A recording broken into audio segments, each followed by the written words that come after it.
Military পাওয়ার, তারপর ছাত্রলীগের পাওয়ার, আওয়ামী লীগের পাওয়ার, ভারতের পাওয়ার, চীনের পাওয়ার থেকে শুরু করে তার শুধু ডক্টরেট ডিগ্রি লাগবে। শেষের দিকে এসে তিনি ভীষণ রকম অস্থির হয়ে পড়েছিলেন। তার স্পষ্টতই দুই নৌকায় দুটো পা ছিল, একটা ভারতের দিকে এবং আরেকটা চীনের দিকে। এবং এখানে তিনি স্থির ছিলেন না। তার মন এবং মস্তিষ্ক এবং হৃদয় পশ্চিমা দুনিয়ায় ঘুরে বেড়াতো এবং কি করে আমেরিকার সাথে বন্ধুত্ব করা যায়, কি করে রাশিয়ার সাথে বন্ধুত্ব রক্ষা করা যায়, কি করে ফ্রান্সের সাথে বন্ধুত্ব করা যায়, এই বিষয়গুলো নিয়ে তিনি 3 ভাগে বিভক্ত হয়ে পড়েছিলেন। সে টানে তাকে সাড়া দিয়ে পতনের দ্বারপ্রান্তে তিনি চলে গিয়েছিলেন। একই অবস্থা এখন ডক্টর মোহাম্মদ ইউনূসের ক্ষেত্রেও আমরা দেখতে পাচ্ছি। তিনি প্রথমে সে খুব ভারত বিরোধী কথাবার্তা বললেন। আমরা তো মহা খুশি যে এইবার আমরা একজন যজ্ঞেশ্বরকে পেয়েছি, যিনি কিনা দিল্লির আধিপত্যবাদের বিরুদ্ধে এই প্রথম বাংলার সিংহাসনে বসে কণ্ঠ উঁচু করেছেন।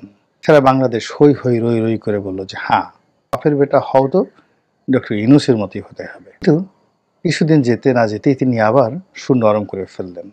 ইন্ডিয়ার সঙ্গে বন্ধুত্ব করার জন্য, সম্পর্ক রক্ষা করার জন্য তিনি তার দ্বারকে অবারিত করলেন। নরেন্দ্র মোদী সঙ্গে বৈঠক করার জন্য তিনি প্রাণান্ত চেষ্টা করলেন।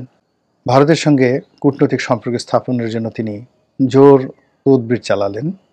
স্পষ্ট বলে দিল যে একটি নির্বাচিত সরকারের জন্য তারা অপেক্ষা করছে, এই সরকারের সঙ্গে তারা এর চেয়ে বেশি আগাবে না। ভারতীয় ভিসা বন্ধ রয়েছে। এই অবস্থাতে তিনি চীন যাচ্ছেন চীনের সঙ্গে সম্পর্ক করার জন্য, এবং চীন তাকে লুফে নিয়েছে। শোনা যাচ্ছে যে চীনের প্রেসিডেন্ট তাকে বহন করার জন্য আলাদা বিমান পাঠাবেন। নিয়তি যখন মানুষকে ডাকে, সে মানুষ যতই হাত পাক না কেন, সে কিন্তু কুলকিনারা পায় না।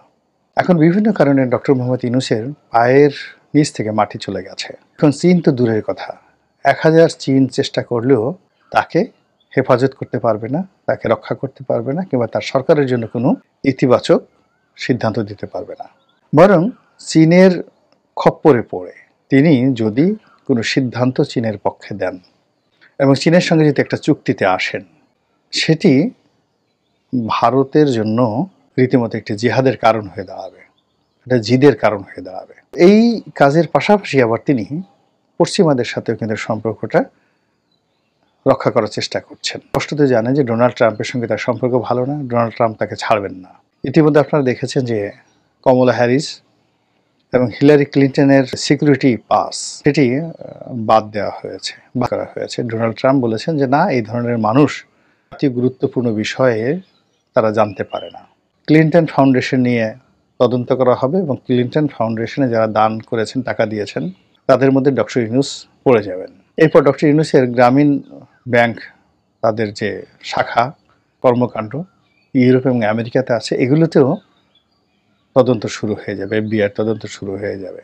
তো এই পরিস্থিতি সামাল দেওয়ার জন্য তিনি ডোনাল্ড ট্রাম্পের যে সেকেন্ড ইন কমান্ড এখন যিনি রয়েছেন, ইলন মাস্ক, তার সঙ্গে সম্পর্ক স্থাপন করার চেষ্টা করছেন এবং এই সম্পর্ক স্থাপন করার জন্য বাংলাদেশ নামক রাষ্ট্র এবং রাষ্ট্র শক্তিকে তিনি ব্যবহার করছেন এবং আগামী 90 দিনের মধ্যে যে কোনো মূল্যে ইলন মাস্কের যে ইন্টারনেট কোম্পানি স্টারলিংক এটি বাংলাদেশে আনার জন্য তিনি নির্দেশনা জারি করেছেন।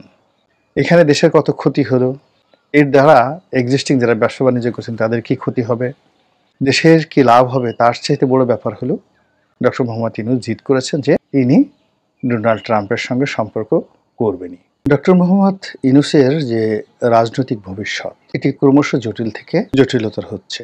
তার রাজনীতির যে ভাগ্যের আকাশ, তিনি সিদ্ধান্ত নিতে পারছেন না, তিনি সিদ্ধান্ত দিতেও পারছেন না। তিনি কথা বলছেন, সেটা কথা হচ্ছে না।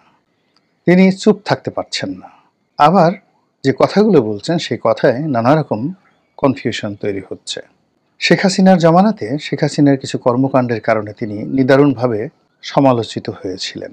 2014 সন, 18 এবং 24 তিনটি অনিয়মের নির্বাচন এবং তিনটি অগণতান্ত্রিক নির্বাচন করার ফলে যে প্রধানমন্ত্রী হিসেবে আইনগত ভিত্তি, বৈধতা এবং নৈতিক মনোবল শূন্যের কোঠায় চলে গিয়েছিল। তার যে সুদীর্ঘ রাজনৈতিক জীবন, তার যে পারিবারিক ঐতিহ্য, ট্র্যাডিশন, তিনি যে বঙ্গবন্ধু কন্যা, তিনি যে একটি রাজনৈতিক পরিবারকে রিপ্রেজেন্ট করেন, সব কিছুই তার জন্য বুমেরাং হয়ে পড়েছিল।